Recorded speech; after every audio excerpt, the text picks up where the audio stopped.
itu kayak ada bayangan hitam. Kursi belakangnya kosong. Ada bercak merah. Hai guys, kembali lagi dengan gue Mas Gan di sini bersama kawan kita. Di sini ada Bung Steve. Hai. Di channel kesayangan kita Kilas Malam.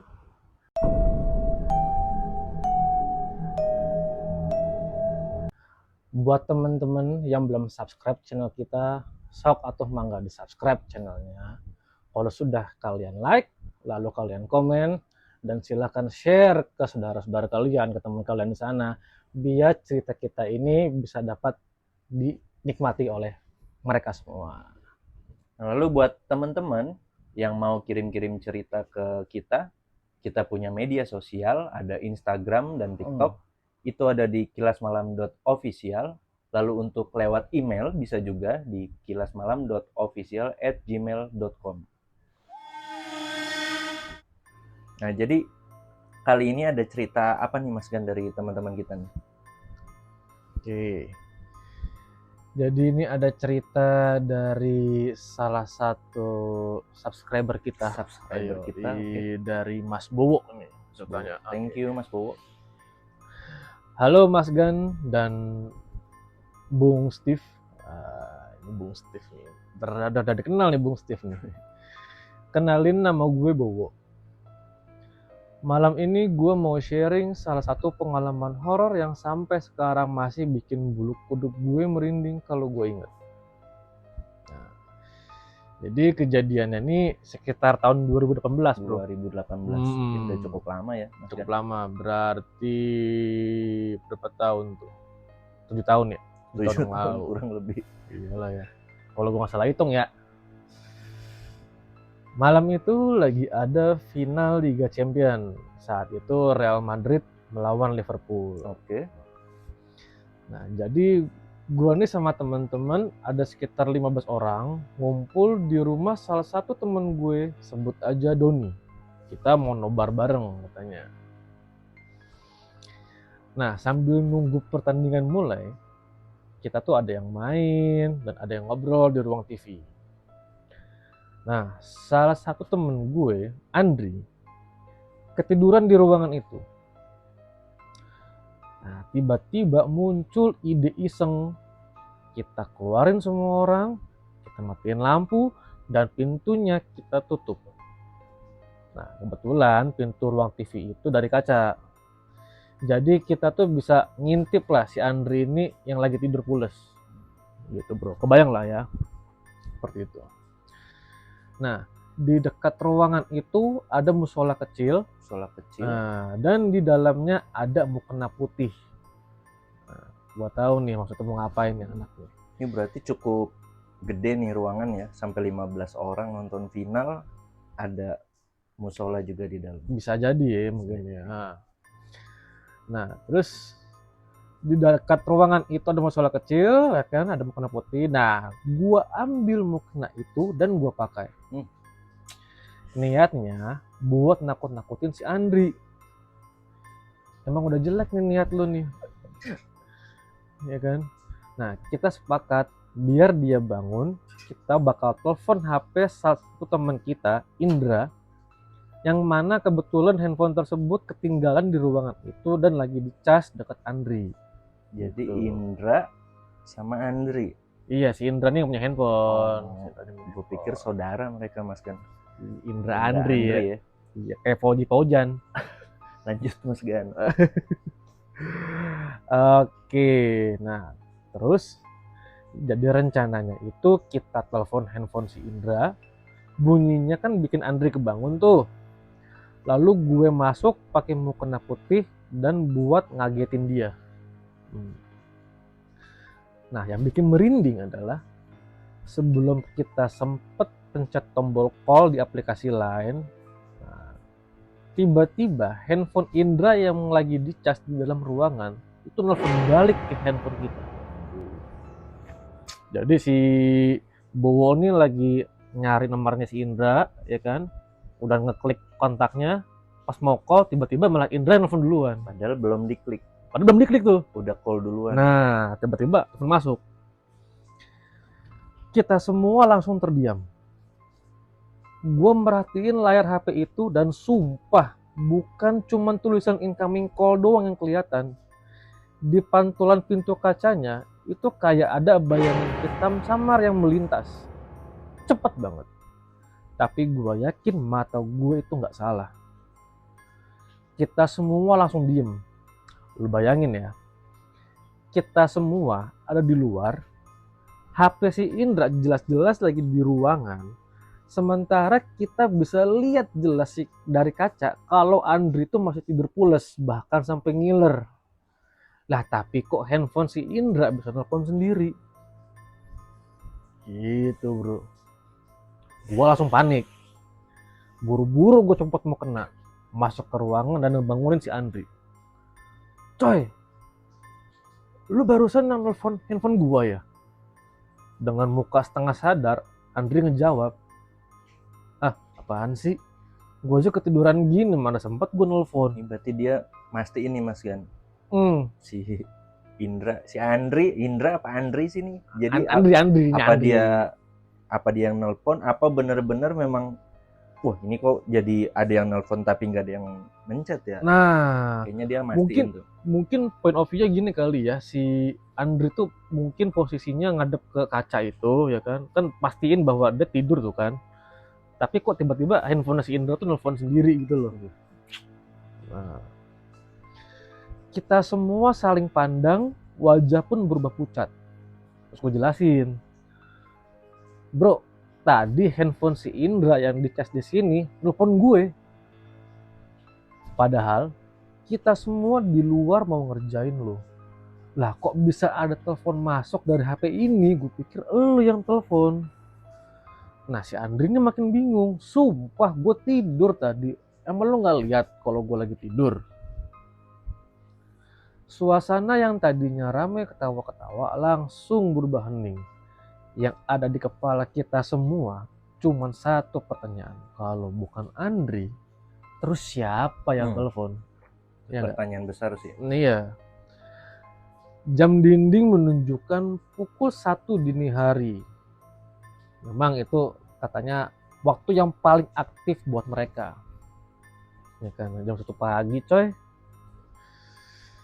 Nah, belakangan gue baru tahu ternyata rumah si Doni ini memang angker.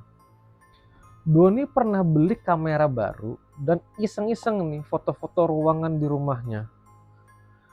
Nah, pas di foto salah satu lemari, hasilnya muncul kayak wajah samar-samar.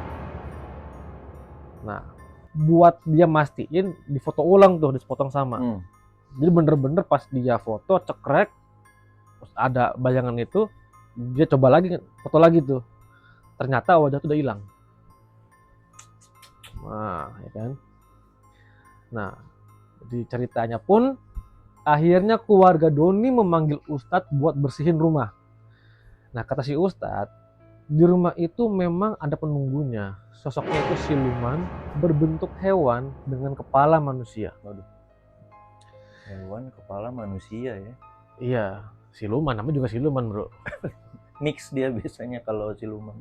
Nah, sejak saat itu kita mulai mikir nih, jangan-jangan yang main-main sama kita waktu nobar kemarin itu tuh penunggu rumah si Doni.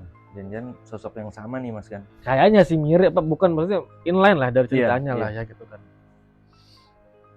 Sampai sekarang gue masih merinding banget kalau inget suara dering handphone tengah malam itu dan telepon misterius yang entah siapa jawabnya. Kami semua akhirnya sepakat menutup malam itu dengan ketawa-ketawa paksa buat ngusir takut. Tapi waktu gue mau pulang, gue sadar akan satu hal. Nah ini nih yang paling gongnya bro. Di galeri handphone gue ada satu foto. Foto gue. Ya, foto gue yang lagi pakai mukena putih. Padahal gue nggak pernah selfie sama sekali di malam itu. Waduh, benar-benar ditunjukin kayaknya Mas kan. Nah, ya itu dia. Maksudnya kan tadi kan kata si Bawo ceritanya kan padahal baru niat ya. Dia baru nelfon. Baru berarti niat. Kan dia nggak buka kamera dong.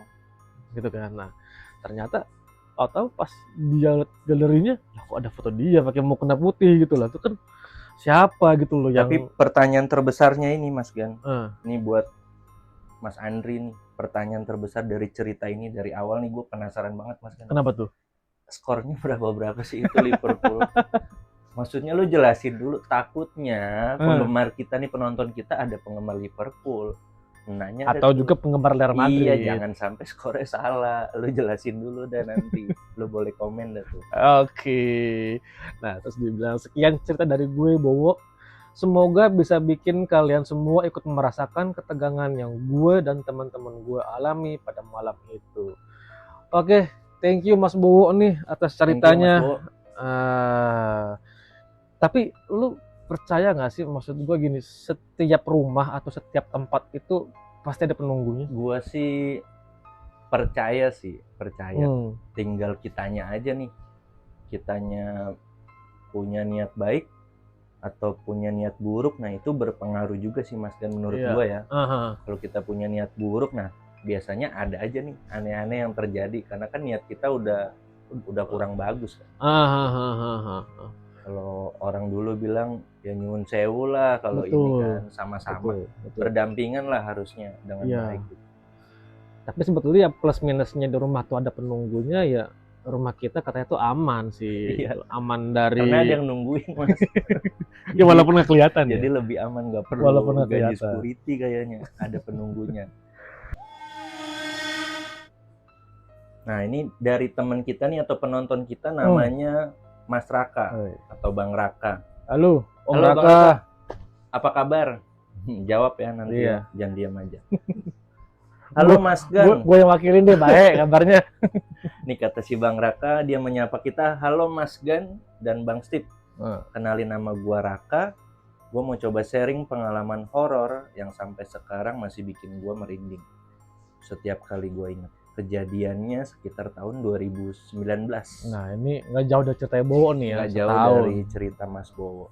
Waktu itu gue masih kerja jadi supir travel jurusan Jakarta-Bandung. Nah kebetulan dapat order Jakarta-Bandung.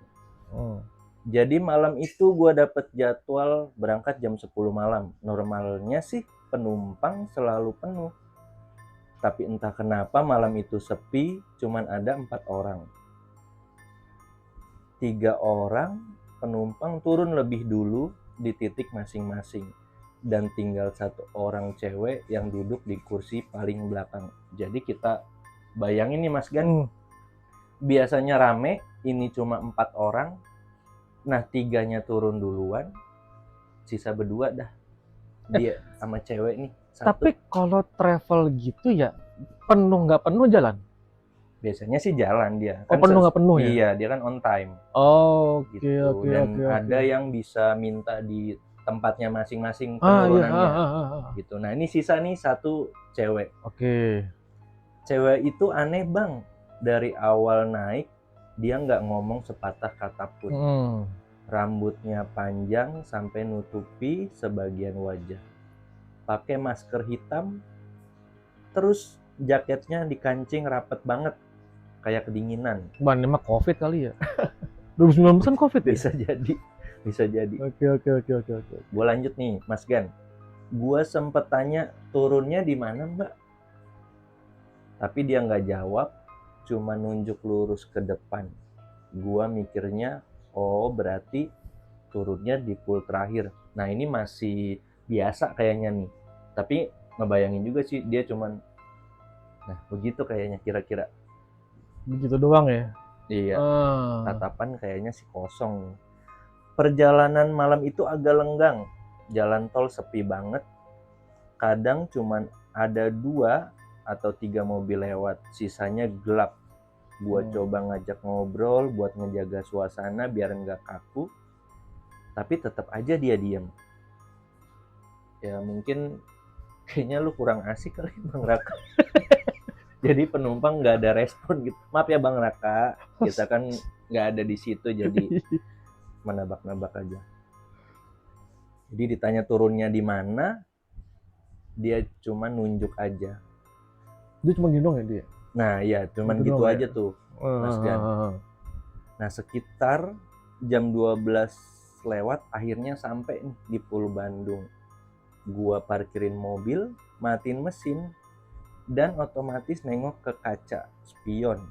Kaget dong, kursi belakangnya kosong. Oh, berarti kursi yang tadi si cewek yang nunjuk Iya, itu. si cewek yang sisa penumpang yang satu itu udah nggak ada. Padahal gue yakin banget tadi malam ada dia duduk di situ.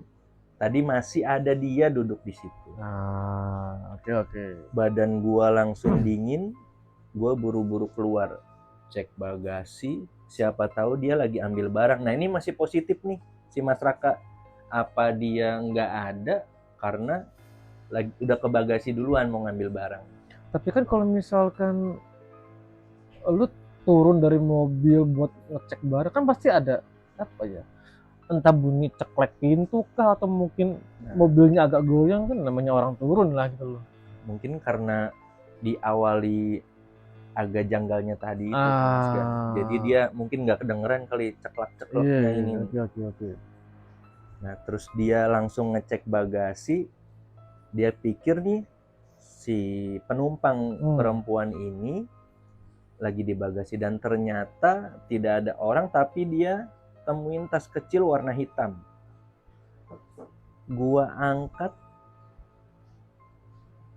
tasnya, waduh, dia penasaran banget nih karena tasnya berat banget Mas Gan katanya.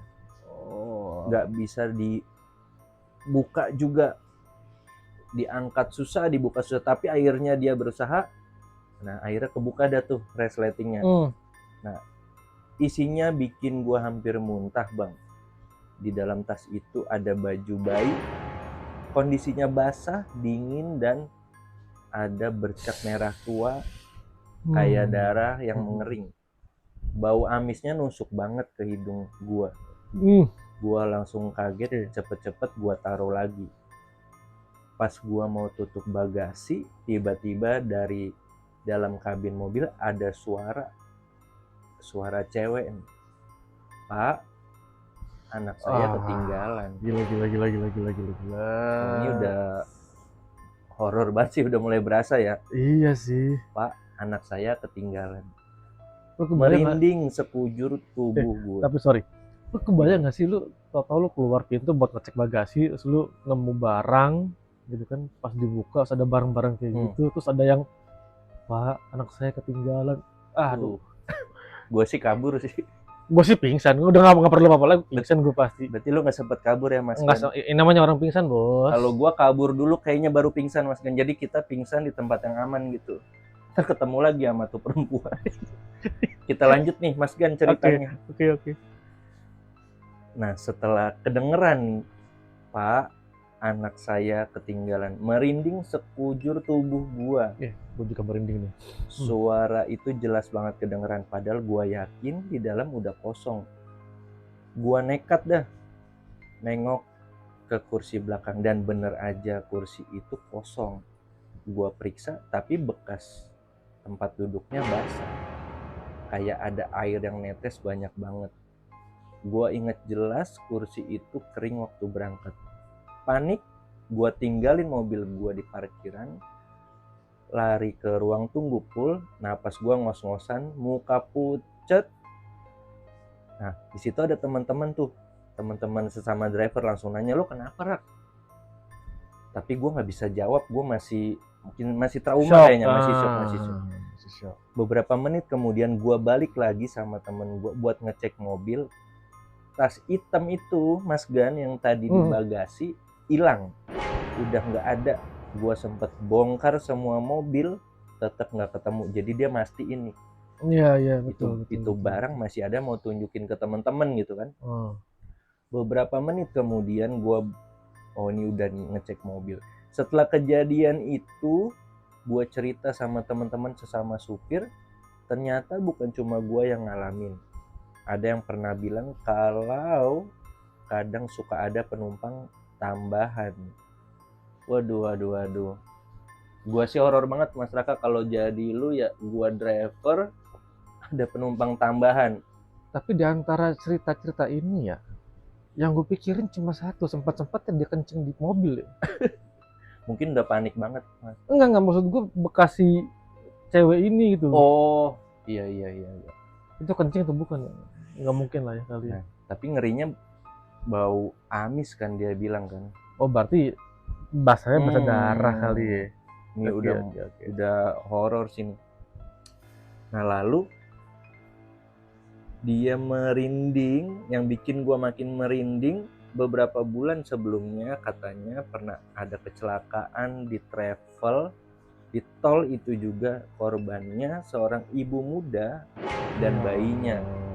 Nah, berarti mungkin benang merahnya adalah nih, jangan-jangan tas itu ya korban bayi itu. Bukan bayi korban, mungkin lebih ke ini bro, lebih ke kan si anak sama si ibu ini kan kecelakaan, gitu kan. Ya mungkin ya gue nggak tahu lah ya, cuman di bayangan gue tuh pas kecelakaan kan darah di mana-mana ya gitu. Ya harus ngenain si tas itu gitu. Oh, bisa juga gitu. Karena kan mungkin itu apa ya, kayak manifestnya si korban kan gitu. Dan emang horor sih, maksudnya dari tadi ceritanya itu teman-temannya si Mas Raka bilang pernah ada penumpang tambahan, Mas kan. Iya. Nah, ini kan nggak kedata berarti nih. Ini bayar apa enggak nih? Ya. Tambahan ini nih, ya kan? Itu kan horor juga buat supir. Udah nganter tapi duitnya nggak ada. Aduh. Nombok iya. Bosnya dah. Ngoceh dah kalau kayak gitu. Tapi menarik sih. Ya, Mas kan cerita dari bener. Mas Raka ini sama Mas Bowo ini. Mungkin teman-teman yang lain ada yang pernah ngalamin juga kali. Sebelumnya thank you Raka atas ceritanya nih. Jujur gue merinding sini gue bacain ini sih gitu loh. Karena apa ya, lu turun dari mobil lagi meriksa, tahu-tahu ada yang ngetok atau lagi itu suaranya anak saya ketinggalan. Aduh. Gua gak kebayang banget sih. Tapi lu pernah gak sih somehow lu naik kendaraan ya, either mobil atau mungkin motor gitu ya, malam lu suka ngecek spion gitu loh. Kadang, nah itu dia. Tapi bukan lu karena pengen ngecek kendaraan ya gitu loh. Atau lu lagi jalan, katakanlah naik motor gitu kan. Gua suka naik motor tuh kan. Kok kayak ada orang yang gitu loh, kayak ada yang ngeliatin, ada yang merhatiin ya. Pernah. Tapi ya so berani aja sih Mas Gan. Kadang gas aja pokoknya. Gas aja dah, so berani aja dah gitu. Mau kabur ya gimana ya. Kalau gua ya pernah ngerasa kayak gitu-gitu. Mungkin teman-teman yang lain juga pernah kali yang ngerasain seperti itu ya. Gitu. Maksudnya ya lu ngelihat di spion kayak penasaran ada apa sih padahal ya di belakang mobil itu kosong, ada apa gitu loh. Entah ya, mungkin suges kali ya, tuh gimana? Suges bisa jadi, emang apalagi posisinya memang malam ya. Kalau siang nggak mungkin lah ya. Iya, kalau siang macet, jadi nggak kepikiran itu. Lu ke belakang ya ada mobil semua isinya. Jadi buat Mas Raka, Mas Bowo, terima kasih ceritanya. Nah, thank you banget. Buat teman-teman yang lain juga kali ya, kalau misalkan ada yang mau kasih cerita ke kita biar kita sharing di sini. Seperti yang tadi kita kasih tahu di opening ya, bisa kalian kirimkan via email di kilasmalam.official@gmail.com atau mungkin via DM di Instagram kita. Ya, kita ada Instagram, kita ada TikTok juga di kilasmalam.official. Betul sekali. Mungkin sampai sekarang, sampai saat ini dulu, apalah kalian namanya. Ya pokoknya terima kasih lah atas cerita kalian berdua gitu kan. Jangan lupa subscribe-nya, jangan lupa komennya, jangan lupa like-nya. Karena subscribe, komen, and like kalian itu berarti buat kami, berarti buat kita semua juga. Gitu. Thank you guys. Oke. Sekian dari gua Mas Gan. Saya Bang Steve. Kita pamit undur diri. Say goodbye. Dah.